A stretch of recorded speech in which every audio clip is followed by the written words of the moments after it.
Back in the spring of 1973, life in Enfield, Illinois moved at a pace that felt almost timeless. If you've never been to a place like Enfield, it's hard to understand how quiet a town can truly be. Not the kind of quiet you get in a city late at night, where distant traffic still hums somewhere beyond the buildings.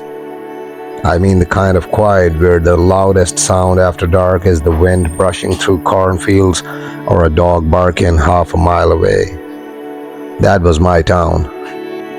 I was 16 that year, old enough to drive my dad's pickup when he wasn't using it, but still young enough to spend most nights wandering the dirt roads with my friends just to break the boredom. There wasn't much else to do in a place like Enfield.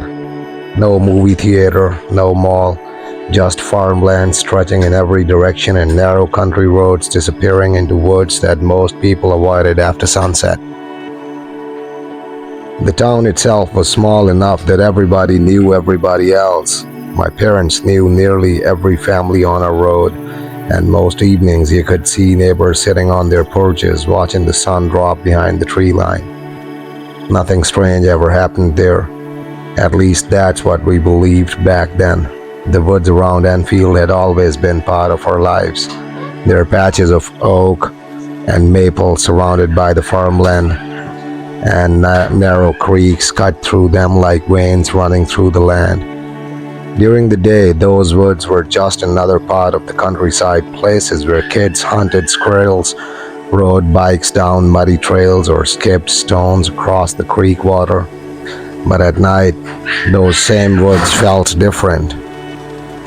Even before the spring of 1973, there was something about them that made people uneasy after dark. Maybe it was the way the trees blocked the moonlight or the way sounds traveled strangely through the branches. If you stood near the edge of the forest long enough, you'd start hearing things you couldn't quite explain. Branches snapping somewhere deep inside, rustling leaves where no wind was blowing, the distant cry of animals you couldn't identify. Most people in town blamed it on coyotes. Coyotes were common out there, and their howls could echo across miles of farmland, but even as a kid, I knew what a coyote sounded like, and what we started hearing that spring wasn't a coyote.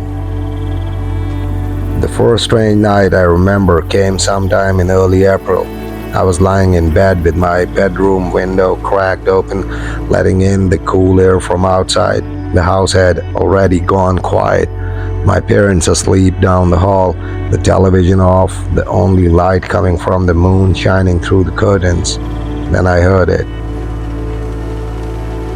At first it sounded like some kind of animal cry drifting across the fields, but the more I listened, the stranger it became. It wasn't a howl, it wasn't a bark. It was something sharper, almost like a scream. The sound echoed across the farmland, stretching long and hollow through the darkness. For a moment I thought maybe someone's dog had gotten hurt or caught in a fence somewhere, but then it came again, longer this time, louder, rising and falling in a way that made the hair on the back of my neck stand up. I sat up in bed, listening carefully. Out in the distance, beyond the fields behind our house, something was moving. I could hear branches snapping somewhere near the tree line. Leaves rustled like something heavy was pushing through the undergrowth. Then the scream came again. It echoed so clearly through the night that it sounded almost close enough to touch. I remember thinking that whatever made that sound wasn't a normal animal. Even at 16, I could feel it. There's a difference between hearing wildlife and hearing something you can't explain. The next morning, I mentioned the sound at breakfast. My dad shrugged it off immediately. Probably just a fox, he said between sips of coffee. They make some strange noises sometimes. My mom nodded like that settled it. But when I got to school that day, I realized something important. Other people had heard it too. In the hallway between classes, a couple of guys were talking about strange screams coming from the woods the night before. One girl said her dog had barked for nearly an hour straight, staring into the darkness behind their barn. Nobody knew exactly what had made the sound, but everyone agreed on one thing: it didn't sound normal. Over the next few nights, the screams kept coming. Sometimes they echoed across the farmland after midnight, other times they came earlier in the evening, drifting through the woods like something calling out in the darkness. People started mentioning it more often at the gas station, at the grocery store, outside the post office. The town was beginning to notice that something strange was happening around Enfield, Illinois. At first, most folks laughed it off. Rural towns hear odd things all the time. Animals wander through the woods, sounds travel strangely across open farmland, but the noises didn't stop. If anything, they grew louder, stranger. And then, late one night in April, everything changed. Because the strange screams in the woods were about to turn into something much more terrifying. That was the night a man named Henry McDaniel opened his back door and saw something standing in the darkness that no one in Enfield had ever seen before. By the time the strange screams had been echoing through the countryside for nearly a week, people around Enfield, Illinois had started paying closer attention to the nights. The sound didn't come every evening. Sometimes the darkness would pass quietly like nothing unusual had ever happened. But other nights, just when the town had begun to relax again, the screams would return. Long, hollow cries drifting out of the woods. The kind of sound that made dogs bark and porch lights flip on across the farmland. Most of us teenagers talked about it at school like it was some kind of strange joke. We'd imitate the noise in the hallways or try to scare each other when walking home after dark. But the adults in town didn't find it funny. They had lived in those woods long enough to know the difference between normal wildlife and something that didn't belong there. And then came the night everything became real. It was April 25th, 1973. I didn't know it at the time, of course. That night started like any other quiet evening in Enfield, families finishing dinner, television sets glowing through farmhouse windows, the distant hum of tractors shutting down after a long day in the fields.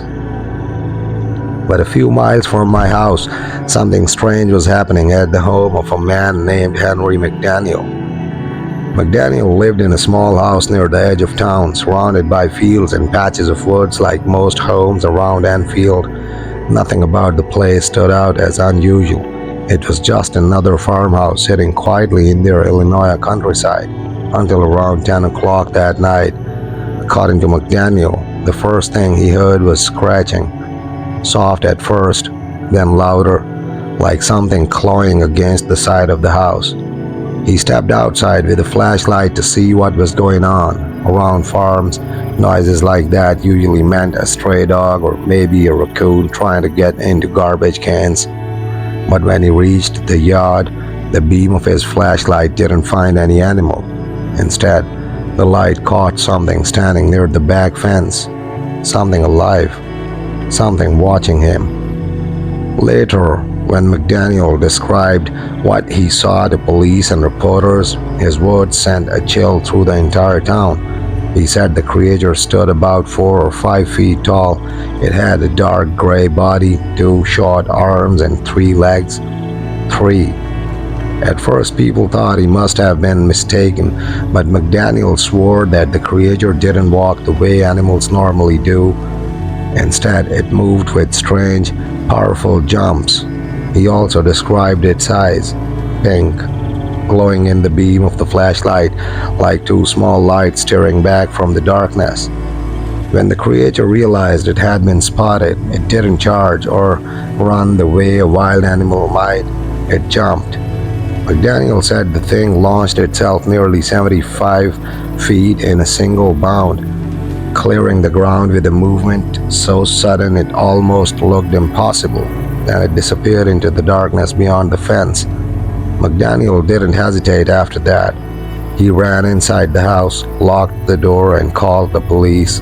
Now, in a town the size of Enfield, Illinois, a phone call like that travels fast.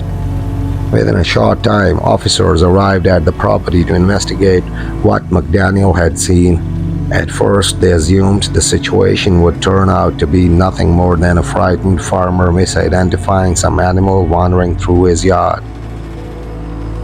But once they started examining the ground near the fence, their tone changed, because there were tracks, strange ones. The prints looked somewhat like dog tracks, but the spacing between them was wrong, much wider than any normal animal could produce. One officer reportedly measured the distance between prints and realized something disturbing. Whatever made those tracks have been moving in enormous leaps. The news spread through town by the next morning. By the time I got to school that day, everyone was talking about the same thing. The man who had seen the creature, the strange tracks in the yard, and the name that reporters were already starting to use for whatever had visited Enfield that night. They were calling it the Enfield Monster. Most people laughed when they first heard the name. A monster in a place like Enfield? It sounded ridiculous. But the strange thing was, the screams and the words didn't stop after that night. If anything, they started getting closer. By the morning after Henry McDaniel reported seeing the strange creature, the quiet rhythm of life in Enfield, Illinois had already started to change. Small towns don't keep secrets very well. By sunrise, the story had traveled from one farmhouse to the next, moving faster than the morning traffic on the dirt roads. At the gas station near the edge of the town, a few men were already gathered around the counter, talking about the strange report from the night before. Some of them laughed, others didn't. Because the story wasn't just about something someone thought they saw in the dark. There were tracks, real ones. Later that afternoon, after school let out, curiosity got the better of me. A few of my friends had heard the same rumors, and before long we found ourselves piling into my buddy Rick's old pickup truck and heading down the road toward McDaniel's place. We weren't the only ones with that idea. By the time we reached the area, a small crowd had already gathered along the edge of the property. A couple of sheriff's deputies stood near the yard, talking with McDaniel, with a few reporters from nearby towns scribbled notes on small pads of paper. That was the moment I realized the situation had become something bigger than just another strange noise in the woods. People were taking it seriously. Rick slowed the truck and we climbed out, trying not to look too obvious as we wandered close to the yard. Nobody paid much attention to us. In a town that small, teenagers drifting around a strange scene didn't stand out much. We caught everyone's attention was the ground near the back of the property where McDaniel had said the creature first appeared. The soil had been disturbed. The dirt there was soft enough to hold impressions, and several clear tracks were still visible.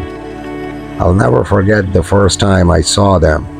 They weren't shaped like human footprints. They didn't look like deer or raccoon tracks either. The closest thing I could compare them to was a dog's paw print, but even the comparison didn't feel right. The prints were too large, and the distance between them made even less sense. One of the deputies crouched beside the marks, measuring the space with a tape measure. A few men standing nearly shook their heads quietly as he called out the numbers. The tracks weren't spaced the way normal walking tracks should be. They were far apart, too far. It looked as if whatever had made them wasn't walking across the yard at all. It had been jumping. Someone near the fence mentioned that Henry McDaniel claimed the creature had leapt nearly 75 feet in a single bound when it fled the yard the night before. At the time, that sounded ridiculous. But standing there looking at those tracks in the dirt, I couldn't find a better explanation. The marks seemed to begin near the fence where the creature had been spotted. Then they vanished several yards away, almost as if something had launched itself through the air before touching the ground again. One of the reporters asked McDaniel to describe the creature again. The man stood near his porch, arms crossed tightly, repeating the same description he had given the police earlier. 4 or 5 feet tall, dark gray body, 2 small arms, and 3 legs. 3 legs. Even hearing it repeated out loud sounded strange, but McDaniel didn't hesitate when he spoke. He seemed certain about what he had seen. When the reporter asked him if he thought the creature might have been some kind of animal, McDaniel shook his head slowly. "No animal I've ever seen moves like that," he said. His voice carried across the yard, and the small crowd grew quieter as people listened. Then someone asked about the eyes. McDaniel paused before answering. "Pink," he said finally. "Looked like 2 pink lights staring at me." A few people exchanged uneasy glances. Standing there in the afternoon sunlight, it was easy to laugh at the idea of a monster roaming the farmland around Enfield, Illinois. But the tracks in the dirt told a different story. Something had been in that yard the night before, something heavy enough to leave deep impressions in the ground, and something powerful enough to cross huge distances in a single movement. As Rick and I climbed back into the truck a little while later, neither of us spoke much on the drive home. We kept replaying the same thought over and over in our heads. If those tracks were real, then whatever made them was still somewhere out there, somewhere in the woods surrounding Enfield, and night was coming again. For a day or two after we saw the tracks in the yard of Henry McDaniel, the whole situation in Enfield, Illinois felt like something caught halfway between a joke and a warning. During daylight hours, most people tried to treat it like a strange local story that would fade away on its own. Farmers still drove their tractors out in the fields. Kids still rode their bikes down the gravel road after school.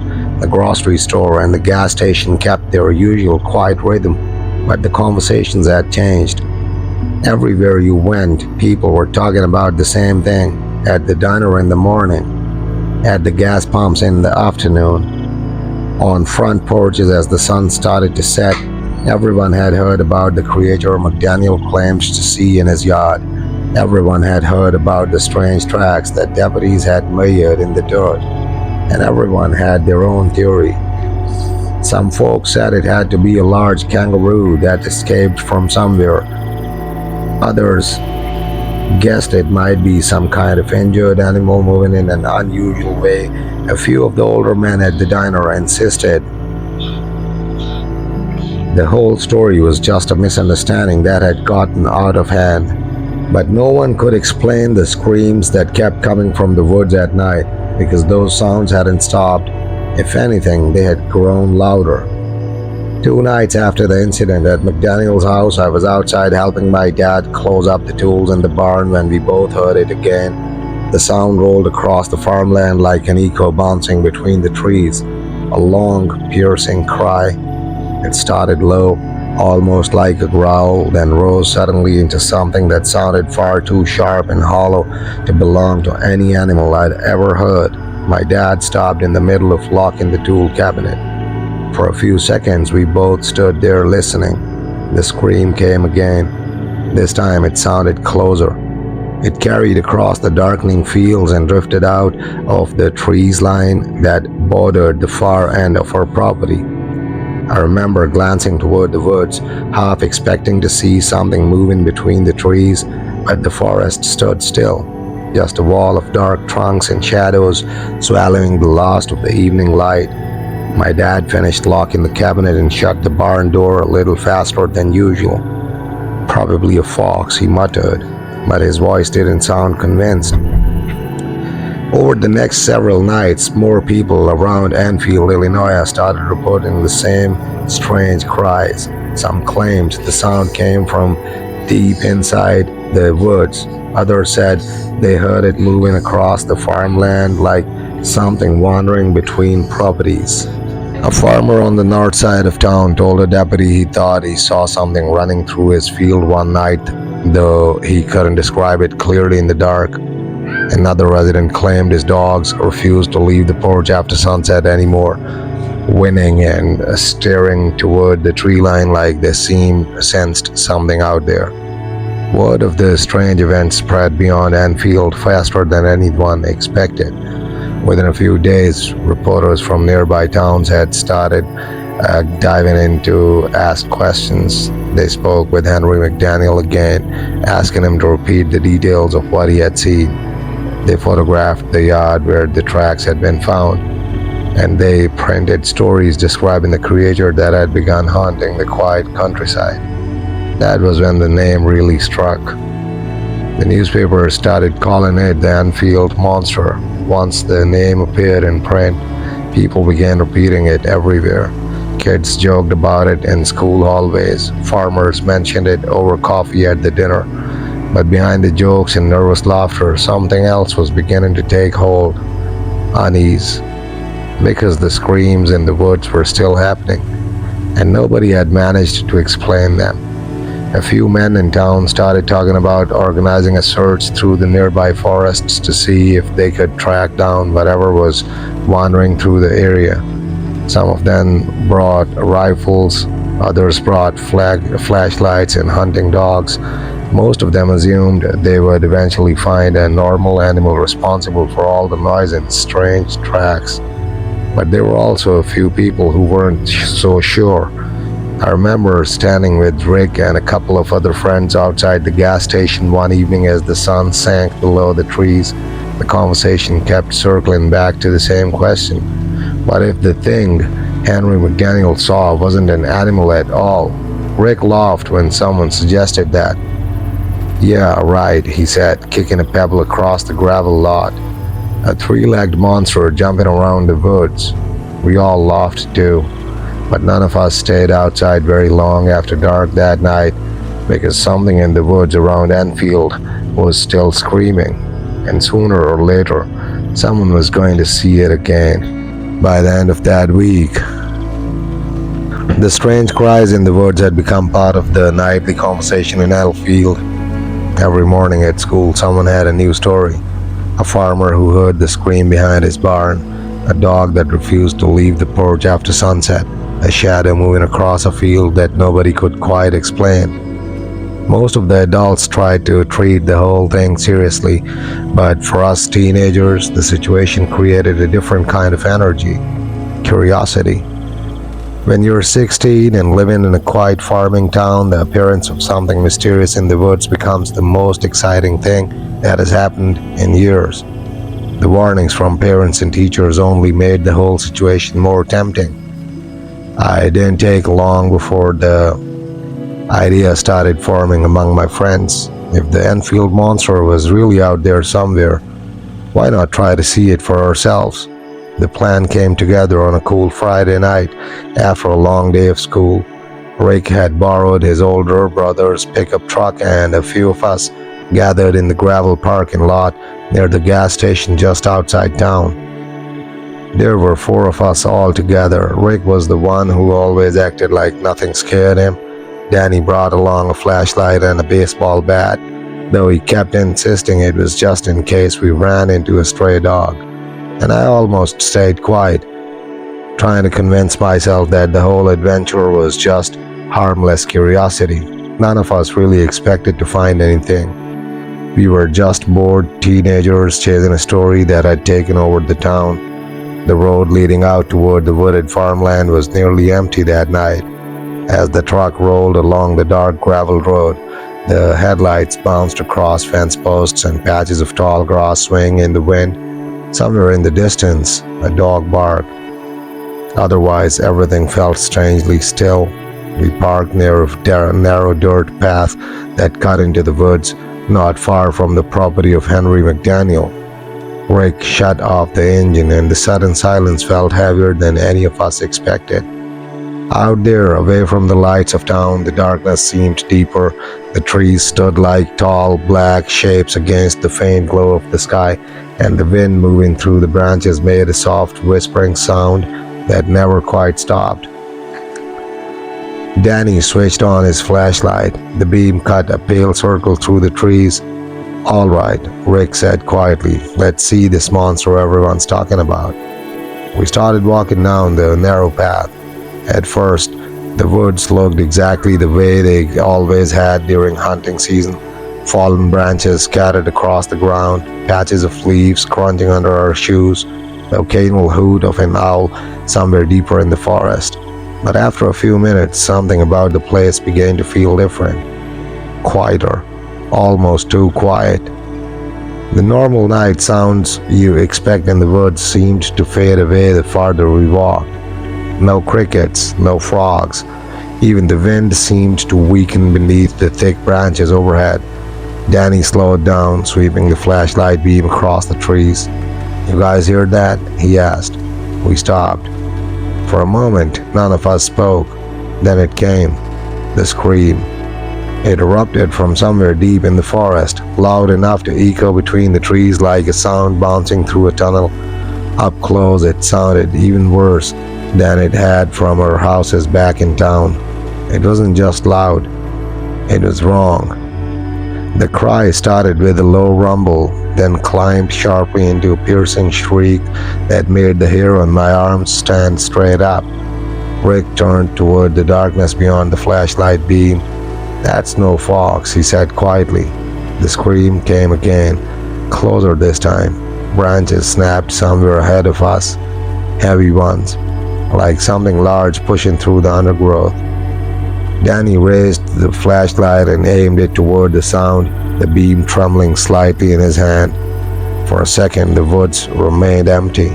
Then something moved, not clearly, not enough for us to see its shape, but enough to confirm that something was definitely out there, something big, something moving through the trees just beyond the reach of the light. None of us laughed anymore. Rick took a slow step backward. And for the first time since we left the truck, I began to realize that the stories about the creature wandering around Enfield, Illinois, might not be stories at all, because whatever had just screamed in those woods was still out there, and it sounded like it was getting closer. For a few seconds after the scream echoed through the woods, none of us moved. The beam from Danny's flashlight cut through the trees, shaking slightly in his hand as he tried to keep it steady. The circle of light bounced across trunks and branches, illuminating nothing but leaves and patches of dirt. But the forest no longer felt empty. You could feel it. That strange sensation you get when something else is nearby, even if you can't see it yet. Rick leaned closer to me and whispered, "Did you see anything?" I shook my head. Not because I was sure there was nothing there, but because I wasn't sure what I had seen. The scream came again. This time it sounded closer than before, rising out of the darkness somewhere off to our right. It echoed between the trees in a way that made it impossible to tell exactly where it came from. Danny slowly turned the flashlight toward the sound. The beam slid across a cluster of bushes and then farther into the woods. Branches snapped, heavy ones. The sound was unmistakable now. Something was moving through the trees, pushing past limbs and brush like it didn't care about being quiet anymore. Rick swallowed hard. "Probably a deer," he muttered. But the way he said it made it clear he didn't believe that. Deer don't scream like that, and deer don't move through the woods sounding like they're dragging half the forest behind them. We stood there listening as the sound shifted slightly through the trees. Whatever it wasn't walking normally. The movement came in strange bursts. First a rustling crash through the undergrowth, then silence, then another sudden noise farther away, almost like something jumping.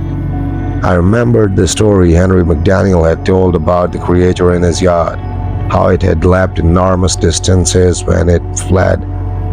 At the time, that detail had sounded impossible, but standing in those woods, hearing something move in sudden bursts through the darkness, the idea didn't seem quite so ridiculous anymore. Danny swept the flashlight beam deeper into the forest. For a brief moment, the light caught something that made all of us freeze. Two reflections, small, bright, low to the ground, eyes. They flashed in the darkness for just a second before vanishing behind a thick tree trunk. Danny gasped. "Did you see that?" Rick nodded slowly. "I saw it." None of us spoke for a few seconds after that. The woods had gone silent again. Whatever had been moving out there had stopped, but the feeling that something was watching us hadn't gone away. Danny shifted the flashlight back and forth, trying to catch another glimpse of those reflections. The beam slid across branches and tree trunks, searching the darkness. Then we heard it. A dull thud against the ground somewhere ahead, followed by another. Not footsteps, not exactly. More like something landing. Rick leaned toward me and whispered, "You hear that?" Before I could answer, the sound came again, a heavy impact against the forest floor, then silence. Danny pointed the flashlight toward the spot where the noise had come from. The beam stretched into the darkness, and for just a fraction of a second, something moved through it. It wasn't clear enough to see the whole shape, but I caught a glimpse of a dark body passing between the trees, low to the ground, strangely shaped, and gone almost immediately. Danny stepped backward. "Okay," he said quickly.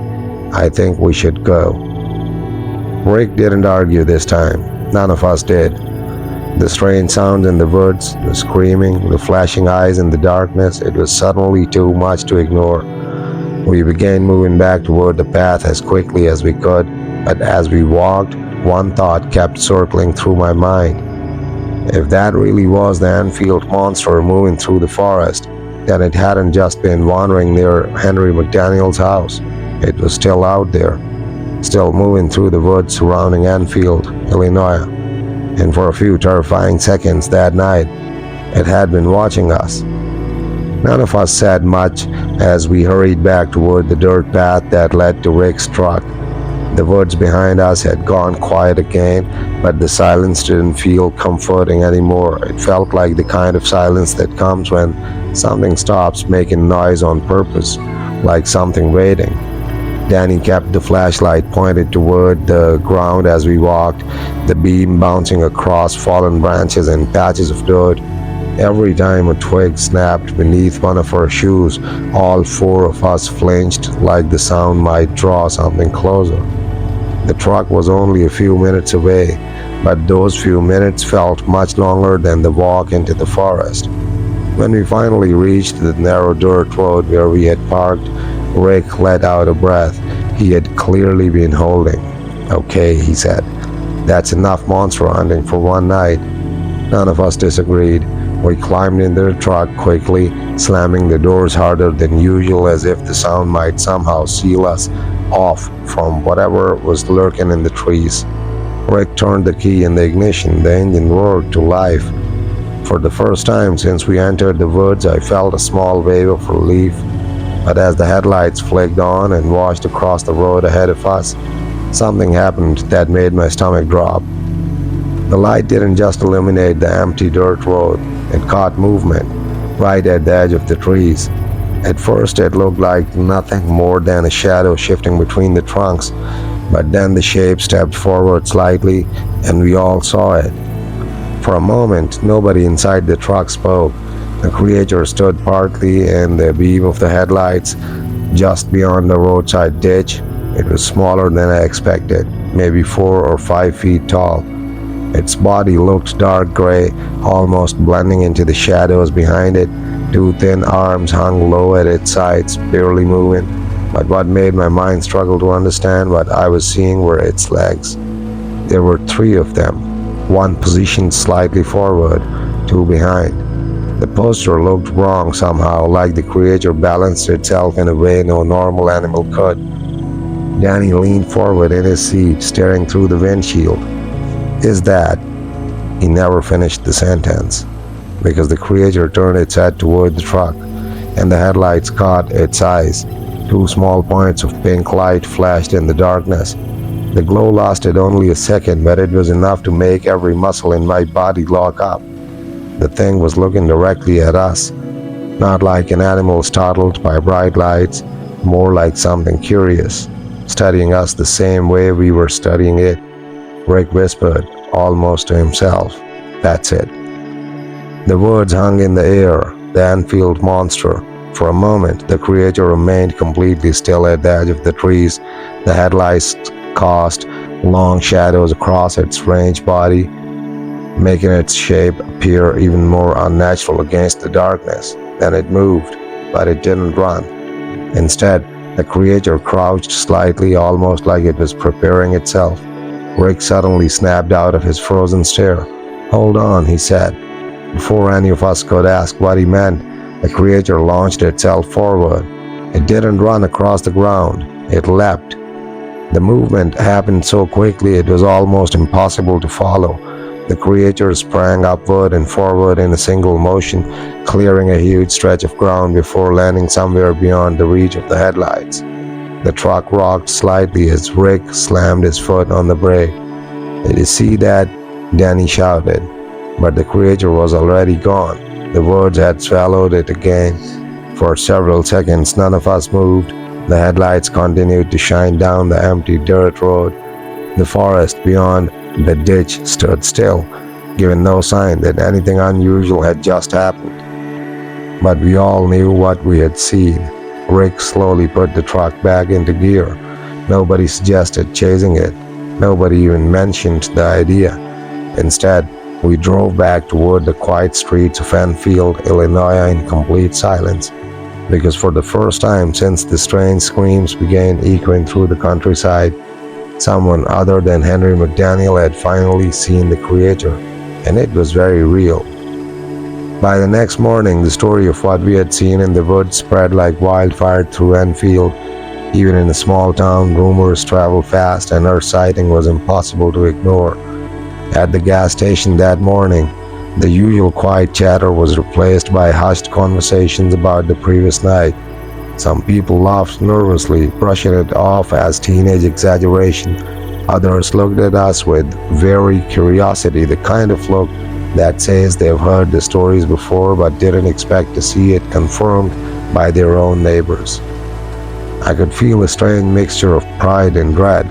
Seeing the creature with my own eyes had been terrifying, but the fact that we were the first teenagers in town to report it added a new weight to the story. At school, whispers followed us down the hallways. Students pressed us for details: its glowing pink eyes, the three-legged stance, the way it leapt like nothing we'd ever seen. The more we described it, the more the legend of the Enfield Monster grew. By lunchtime, even the teachers were talking quietly in the staff room. Some tried to dismiss it as an overactive imagination, while others simply shook their heads. One of my teachers, Mrs. Harlan, who had lived in Enfield all her life, leaned down when I passed by and whispered, "You kids might have seen it, but be careful. That thing isn't like anything you know." Her warning sent a chill down my spine. I'd expected skepticism, not fear. Meanwhile, the local newspaper picked up the story.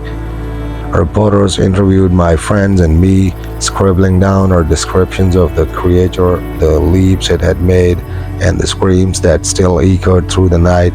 Photos of the tracks from McDaniel's yard were published alongside our accounts, and suddenly, the Enfield Monster wasn't just a local rumor anymore. It was a statewide fascination.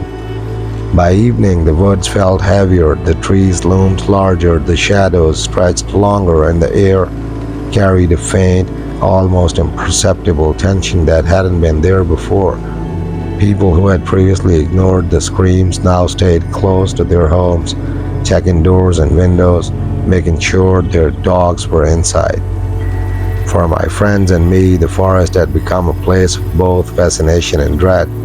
We knew that whatever we had seen was still out there, moving silently through the trees. The very thought of it sent adrenaline racing, keeping us awake long after the sun had set. That night, the screams came again, long, hollow, almost mournful. This time they sounded closer than ever, slicing across the fields and into the quiet streets of Enfield, Illinois. No one laughed, no one dismissed it, everyone listened. And for the first time, I realized the Enfield Monster was no longer just a story to tell. It had become part of our lives, part of the town, and part of the night itself. The nights after our first real encounter became a blur of fear and fascination. Every sound in the woods made our hearts race. Every shadow cast by a tree seemed alive, and though we tried to convince ourselves that we were imagining things, deep down we knew the truth. The Enfield Monster was still out there. A few nights later, curiosity got the better of Rick again. We decided to go back, not recklessly, but cautiously, hoping to catch another glimpse of the creature. This time we brought more equipment, flashlights, binoculars, and even a tape recorder in case we could capture the screams. We entered the woods quietly, keeping our eyes on the path while listening intently. The forest seemed to hold its breath, every rustle and creak amplified in the still night. For nearly 20 minutes nothing moved. Then it happened. A loud, snapping sound came from behind a stand of thick trees. The pink glow of its eyes appeared again, fleeting but unmistakable. Rick froze. Then he gripped his flashlight tighter. I could feel my own pulse hammering against my ribs. The creature moved with impossible speed. It didn't walk, it didn't run. It bounded through the trees with huge, fluid jumps that made the forest floor shudder with each landing. We tried to follow, weaving through the undergrowth, but each time we thought we were getting closer, it would vanish into the shadows ahead. At one point, we found fresh tracks in a muddy patch near a creek. They were enormous, far wider than any human or animal prints we'd seen before. The spacing was wrong, again confirming that this thing didn't walk normally. It leapt enormous distances with a grace that no earthly creature should possess. We chased the sounds and glimpses for nearly an hour, running across fields and slipping through dense undergrowth. Each time we thought we had it in our sights, the creature would vanish. The night swallowed it, leaving us breathless, frustrated, and terrified. By the time we returned to the safety of the dirt road leading out of the woods, our flashlights were flickering from overuse, and the tape recorder had picked up little more than our own panicked breathing. Rick's voice broke the silence. "It's impossible," he said. "No animal moves like that. I don't care what anyone says." We didn't argue. The forest had spoken for itself. That night, the screams followed us back to the edge of the town. They weren't just sounds anymore. They were warnings. We didn't know what the Enfield Monster wanted, only that it was aware of us. And for the first time, a sinking feeling settled in my chest. Curiosity had led us too close. The Enfield Monster wasn't just lurking in the woods. It was playing a game we didn't understand, and we weren't sure we wanted to finish. After that night, the fear of going near the woods became a constant shadow over the town of Enfield. Everyone had heard the stories, and by now, even those who dismissed them as rumors couldn't ignore the tracks, the screams, and the eyewitness accounts, including ours. For weeks, my friends and I avoided the woods, though we couldn't stay away completely. The lure of Enfield Monster was magnetic, impossible to resist. We found ourselves walking along the edges of fields, peering into the darkened tree line, hoping, perhaps foolishly, to see it again. Then, one night, it happened. I was walking home from a friend's house just past 10 o'clock. The streets were empty, the night quiet except for the occasional dog barking in the distance. My flashlight barely pierced the shadows as I approached the tree line near McDaniel's farm. And then I saw them, two glowing pink eyes staring from the darkness. I froze, my breath caught in my throat. The eyes weren't moving erratically. They were fixed on me, unblinking, and full of a strange awareness. The creature had noticed me. It wasn't hiding. It wasn't running. It was watching. I backed up slowly, Heart hammering, but the eyes followed. Every instinct screamed at me to run, but I was mesmerized, trapped in the gaze of something human. Then, without warning, it moved, not like an animal, not like a human. It leapt across the open field, disappearing into the shadows before I could even raise my flashlight. The ground where it had landed showed deep, wide prints impossibly spaced for any normal creature. I didn't tell anyone at first. I wanted to process it, to understand it. But when I met Rick and Danny a few days later, I learned they had seen the same eyes in different locations, sometimes near the creek, sometimes along the edge of a cornfield. The sightings became impossible to ignore. People started leaving offerings of food near their barns, trying to appease something they didn't understand. Farmers reported animals missing or behaving strangely. Dogs refused to go near the woods. The pink eyes of the Enfield Monster became a symbol of fear, a silent warning that the forests around Enfield, Illinois were not as empty or safe as they seemed. And with every glimpse, every haunting flash of those glowing eyes, one thought grew in my mind and in the minds of anyone who had seen them. Whatever this thing was, it wasn't just passing through. It had made these woods its home, and we were all intruders. By now, the town of Enfield had split into two groups: those who refused to speak of the Enfield Monster, dismissing it as a tall tale, and those who had seen or at least heard enough to know that something in the woods was very real. I was firmly in the second group, along with Rick and Danny. One night, curiosity and perhaps foolish bravery led the three of us back toward the McDaniel property. This time, we weren't just observers, we wanted proof. We brought cameras, binoculars, and even an old camcorder. The sun had barely set when we left, the sky painted in deep oranges and purples, fading into the blackness that would soon swallow the fields. We crept along the edge of the woods, staying in the shadows as much as possible. The air was thick with the smell of damp earth and the distant odor of swamp water, strange yet familiar. The deeper we went, the quieter it became. Even the night insects seemed to have retreated, leaving an unnatural silence. Then we heard it, a low, guttural growl that made the hairs on the back of my neck stand up. "Did you hear that?" Danny whispered. I nodded, clutching the flashlight. The beam shook in my hand as I swept toward the sound, and then, just beyond the tree line, we saw it. The Enfield Monster. It crouched low, almost hidden in the shadows, its three legs bent in a way that seemed unnatural, and its small arms twitched occasionally. The glow from its pink eyes pierced the darkness, locking onto us instantly. I felt my chest tighten, part fear, part awe. Slowly, Rick raised his camera, trying not to make any sudden movements. The creature tensed, almost like it sensed the equipment. Then, in a burst of impossible speed, it leapt forward, disappearing among the trees before any of us could react. We froze, barely daring to breathe. The forest seemed to hold its silence, as if waiting to see what we would do next. Then a branch cracked behind us.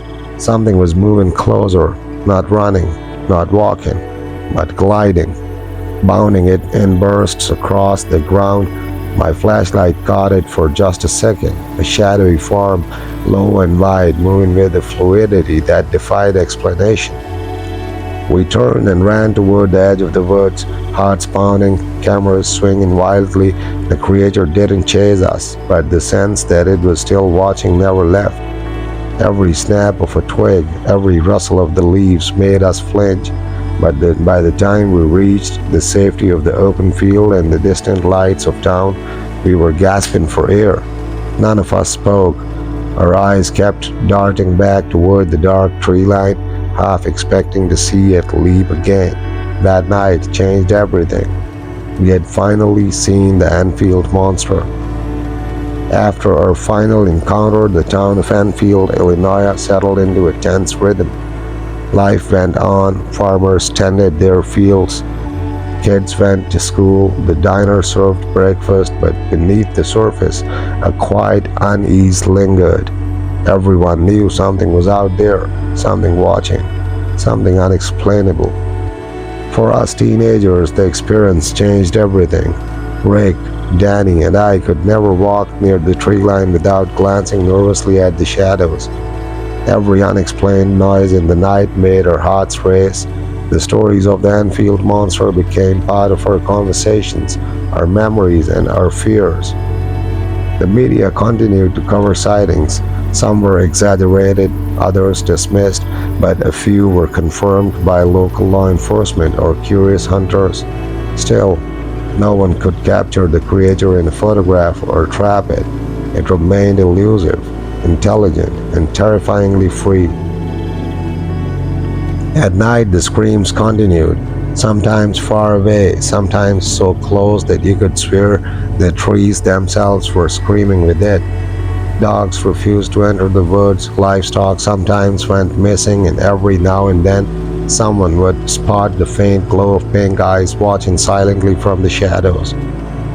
Despite the fear, a strange respect developed among the townfolk. The creature was no longer just a legend, it was a part of Enfield, Illinois' identity. It was the story told around campfires, in classrooms, and on porches at night. Parents warned their children, hunters stayed alert, teenagers whispered of sightings in hushed tones. For me, living through it all left a mark I couldn't shake. I had stared into the eyes of the unknown, witnessed something beyond explanation, and returned alive. The Enfield Monster had become more than a story, I had lived it. And every time I walked past the edge of the forest, I remember some mysteries don't need solving, some legends are meant to endure. The Enfield Monster was still out there, moving silently among the trees, a living reminder that not all the world's secrets have been discovered, and for the people of Enfield, Illinois, it would always be part of the night, part of the woods, and part of their lives.